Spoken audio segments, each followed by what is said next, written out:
Upon entering office, what do you see your role as?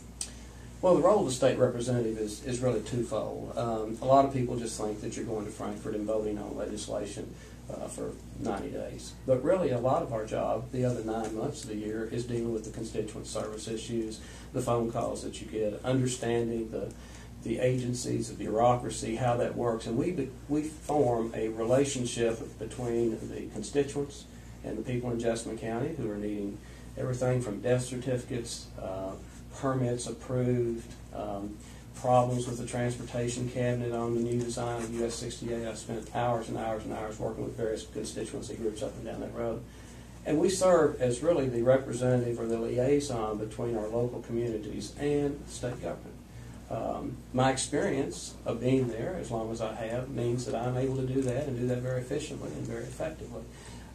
It's critical to understand that process and understand how it works, understand the players, who you need to contact, who you need to take care of.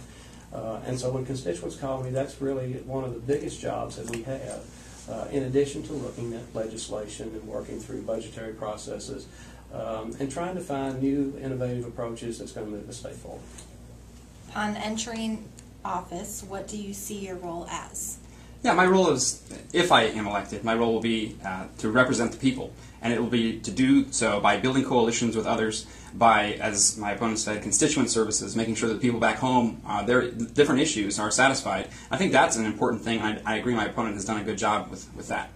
I think that I also, though, am going there to help change the way government is done. I believe that we should not have a government that can be there forever. You're supposed to be a public servant. So I think that we need to set term limits at 12 years. Whether or not my opponent's elected next year, he's going to be taking home tens of thousands of dollars of our tax dollars, if not in salary, then in retirement. I think a part-time job should not give you a retirement. Instead, you should be a servant to the people, and it should only be a 12-year term, and then you should go to do something else.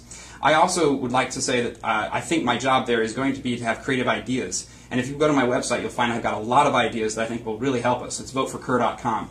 My opponent, you can just look at his yard signs, and you'll see that there's no new idea there. If you go to his website, you'll see there's no new idea there.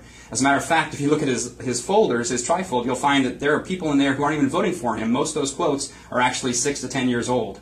And I want to thank and applaud my opponent for his service, but I think what we have to have in Frankfort today is new ideas, and ideas that are going to change the way government is done, because our government is broken. We are in debt. We are ranked 50th in the nation, and we've got to change things, and I think the people of Jessamine and Southern Fayette will agree with me there. Question number 6. With the lack of a hospital in Jessamine County, do you see certificate of need changing? I think that there's a very good chance that as we grow, we're going to need a hospital, and I do appreciate the R.J. Corman's efforts to provide at least some services in the local area, but there certainly is a chance that in the future we're going to have to bring in more medical attention. We are actually very blessed to have a county that is on the rise, it's growing in population, and therefore it's going to have to grow in services as well. Part of that is going to be, of course, my job in the State House to make sure that we are receiving what we need to from that side. But a lot of that question is actually going to be more directed towards local government, and so we have to make sure we decide who we want to be as our county executive and the other positions. And I hope that voters are actually looking at the people they're voting for and not just going for a straight party. Because I think that the whole idea of just going for a straight party ticket is a mistake. We've got to actually research who we're talking about and vote for who we really can believe in, who's going to help us with these types of issues too. So I think that there's a good chance we will have a hospital here someday. I don't think it's in the immediate future, and I certainly look forward to it because I think it'll be a good thing for us. Well, I think his answer explains his lack of understanding of what a certificate of need actually is. The whole process of certificate of need is to try to maintain a level of medical services that don't duplicate each other to the point that they become very inefficient. The certificate of need process in Kentucky has been in place for a long, long time in order to ensure that we don't have duplicative services that end up costing the state tremendous amounts of money. We have taken the first step of the ambulatory care center through St. Joseph coming down and building that, and Mr. Corman donating significantly to help that process. That's about a 23.5-hour facility. It's really what Jessamine County needs in the medical process at this point in time. If we were to build a full-service hospital, it would probably become a geriatric hospital more than anything else. It would be a place where the people that are in the nursing homes would go when they had dehydration problems. And if you're going to really have serious surgeries or deliver a baby, you're going to go to Lexington, you're going to go to UK, you're going to go to St. Joseph, or you're going to go to Central Baptist. And so the process of trying to move to a full-service hospital, I think, is many years out. But the certificate of need process is in the state in order to protect and keep down the cost of healthcare services. And I don't think we're going to change that at any time in the near future just because of the cost of healthcare.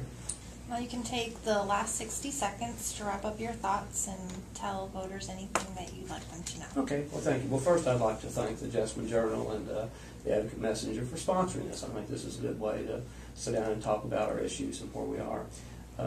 I think this race is about experience. I think Peter's a nice fellow. He's got a lot of ideas.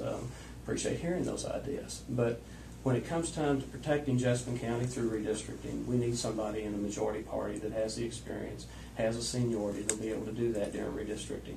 A freshman Republican, even though he might think that he can, they're in the minority.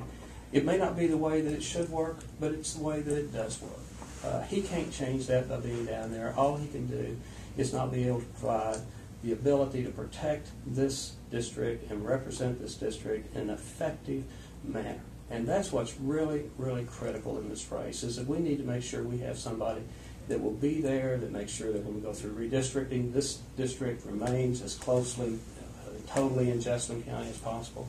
Sure. I want to thank you guys very much for having us here today. I want to thank my opponent, Bob Damron, not only for coming today, but also for his many years of service. Once again, I want to extend that I'll debate you anywhere, anytime, under any fair circumstances between now and the election. I'd love to do that if you can get some time to do that. I'd also like to tell the people of Jessamine that certainly experience does help, but I think that we have an experienced person there already. And the truth is, what we cannot afford is to have two experienced officials both retiring at a similar time. I think that one of them has to go at some point so that we can get somebody else in there with experience. I think the right time for that is now. Furthermore, I would say that one of the big issues that we have had in this race is who's the pro-life candidate. I am endorsed by the Right to Life, and my opponent, though he has voted for pro-life issues, he actually has even spoken at a fundraiser for Nellie Stallings, who is very adamantly pro-choice. I would never speak at a fundraiser for a pro-choice candidate. I think I'm your pro-choice candidate as well. I hope the people of Jessamine will see that a vote for Kerr is a vote for a better future.